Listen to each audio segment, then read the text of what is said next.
मकर संक्रांति सिर्फ एक पर्व नहीं होती, यह वह दिन होता है जब इंसान के कर्मों का तराजू खुद भगवान अपने हाथ में ले लेते हैं। ये कहानी है एक ऐसे गरीब परिवार की जिसके पास जीवन में कुछ भी स्थायी नहीं था, न पैसा, न सहारा, न भविष्य की कोई उम्मीद। लेकिन उनके पास एक चीज थी जो आजकल बहुत कम लोगों के पास होती है, श्रद्धा और त्याग। मकर संक्रांति के दिन किया गया उनका एक छोटा सा कर्म धीरे धीरे उनकी किस्मत की दिशा बदलता चला गया और वही परिवार आगे चलकर अरबों का मालिक बना। ये कहानी केवल धन की नहीं, ये कहानी कर्म, विश्वास और ईश्वर की मौन कृपा की है। मध्य प्रदेश के एक छोटे से गांव धनपुर में रामदीन नाम का एक मजदूर रहता था। उसका घर मिट्टी का था, जिसकी छत से बरसात में पानी टपकता था। सर्दियों में ठंडी हवा सीधे अंदर घुस जाती थी। पत्नी सीता दिन भर दूसरों के घर बर्तन मांजती थी, फिर भी घर में अक्सर चूल्हा नहीं जल पाता था। 3 छोटे बच्चे, भूखे पेट, फटे कपड़े और मासूम आंखों में सवाल, यही रामदीन की दुनिया थी। रामदीन पर गांव के साहूकार का कर्ज था। रोज सुबह उठते ही उसके मन में यही डर रहता था कि आज साहूकार आ गया तो क्या होगा। मजदूरी कभी मिलती, कभी नहीं। कई बार तो पूरा दिन काम ढूंढने के बाद भी खाली हाथ लौटना पड़ता था। सीता हर रात भगवान के सामने दिया जलाकर बस यही प्रार्थना करती, हे प्रभु, बच्चों को भूखा मत सुलाना। उस साल मकर संक्रांति आई। गांव के हर घर में हलचल थी। कहीं खिचड़ी बन रही थी, कहीं तिल के लड्डू। लोग दान पुण्य की बातें कर रहे थे, लेकिन रामदीन के घर में सन्नाटा था। घर में सिर्फ थोड़े से चावल और थोड़ी सी दाल बची थी, जो शायद एक वक्त के लिए भी पूरी नहीं पड़ती। सीता ने रामदीन से कहा कि आज पर्व है, बच्चों के लिए कुछ तो बनाना पड़ेगा। रामदीन ने चुपचाप आखिरी बचा अनाज निकाल दिया। दोनों जानते थे कि यह अनाज खत्म होने के बाद घर में कुछ भी नहीं बचेगा। फिर भी उन्होंने खिचड़ी बनाई, ये सोचकर कि कम से कम आज बच्चों का पेट भर जाएगा। खिचड़ी बन ही रही थी कि दरवाजे पर एक आवाज आई। बाहर एक बूढ़ा साधु खड़ा था।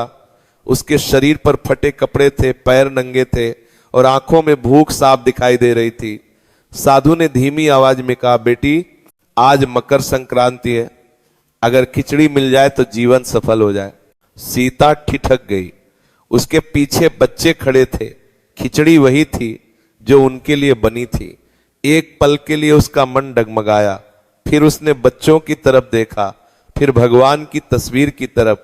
उसकी आंखों से आंसू बहने लगे, लेकिन उसने मन में ठान लिया। सीता ने साधु को अंदर बुलाया और पूरी खिचड़ी उसके सामने रख दी। रामदीन ने अपनी एकमात्र चादर निकालकर साधु को दे दी। बच्चों ने बिना कुछ कहे सब देखा। उस घर में उस दिन किसी ने शिकायत नहीं की, किसी ने सवाल नहीं किया। साधु ने भोजन किया और जाते जाते बोला, बेटी, आज तुमने जो दिया है वह भोजन नहीं था, वह तुम्हारा भविष्य था। यह बीज है जो समय आने पर फल जरूर देगा। यह कहकर साधु चला गया और घर में एक अजीब सी शांति छा गई। उस रात बच्चे भूखे सो गए। सीता की आंखों से आंसू बहते रहे। रामदीन भी अंदर से टूट चुका था। उसे लगा कि शायद उसने परिवार के साथ अन्याय कर दिया, लेकिन फिर भी उसके दिल में एक अजीब सा भरोसा था कि भगवान सब देख रहा है। कुछ ही दिनों बाद गांव में सरकारी अधिकारी आए। बताया गया कि गांव के पास से हाईवे निकलेगा और कई जमीनें खरीदी जाएंगी। रामदीन की झोपड़ी के पास की बंजर जमीन भी इसमें शामिल थी। जिस जमीन को कोई पूछता भी नहीं था, उसके बदले रामदीन को लाखों रुपये मिले। रामदीन ने उस पैसे से कोई ऐश नहीं की।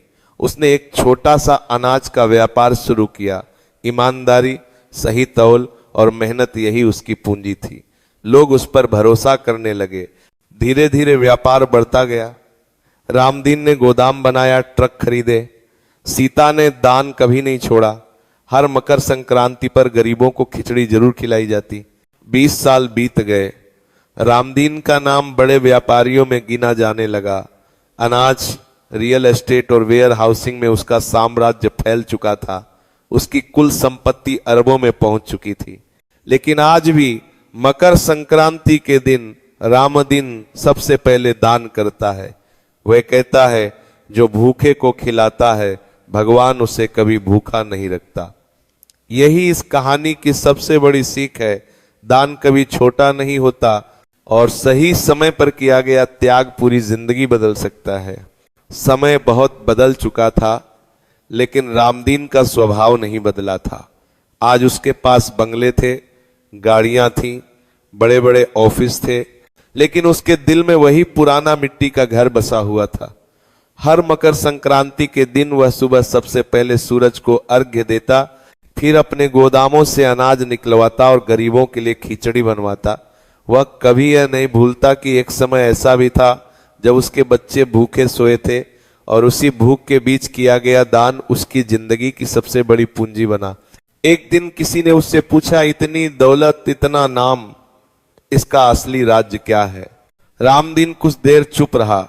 उसकी आंखों के सामने वही मकर संक्रांति घूम गई। ठंडी सुबह, खिचड़ी की खुशबू, भूखे बच्चे और दरवाजे पर खड़ा साधु। उसने धीमी आवाज में कहा, राज दौलत का नहीं, नीयत का होता है। जिस दिन इंसान खाली हाथ होने के डर से दान करना छोड़ देता है, उसी दिन वह सच में गरीब हो जाता है। रामदीन अक्सर कहा करता था कि भगवान हर किसी को अमीर बनने का मौका देते हैं, लेकिन उस मौके की पहचान सिर्फ वही कर पाता है जो संकट में भी सही कर्म चुन ले।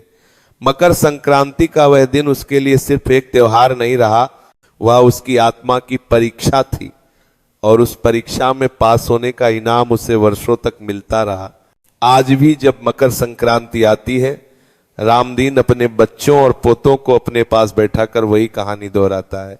वह कहता है, जिस दिन तुम सबसे ज्यादा जरूरत में हो, उसी दिन अगर तुम किसी और की जरूरत पूरी कर दो तो समझ लेना भगवान ने तुम्हारा हाथ पकड़ लिया है। उसके बच्चे उस कहानी को सुनते हैं, लेकिन उसके शब्दों का वजन तब समझ आता है जब वे अपने आसपास किसी भूखे चेहरे को देखते हैं। ये कहानी यहीं खत्म नहीं होती, क्योंकि ऐसी कहानियां कभी खत्म नहीं होती। हर साल हर मकर संक्रांति पर कहीं न कहीं कोई रामदीन खड़ा होता है निर्णय की दहलीज पर।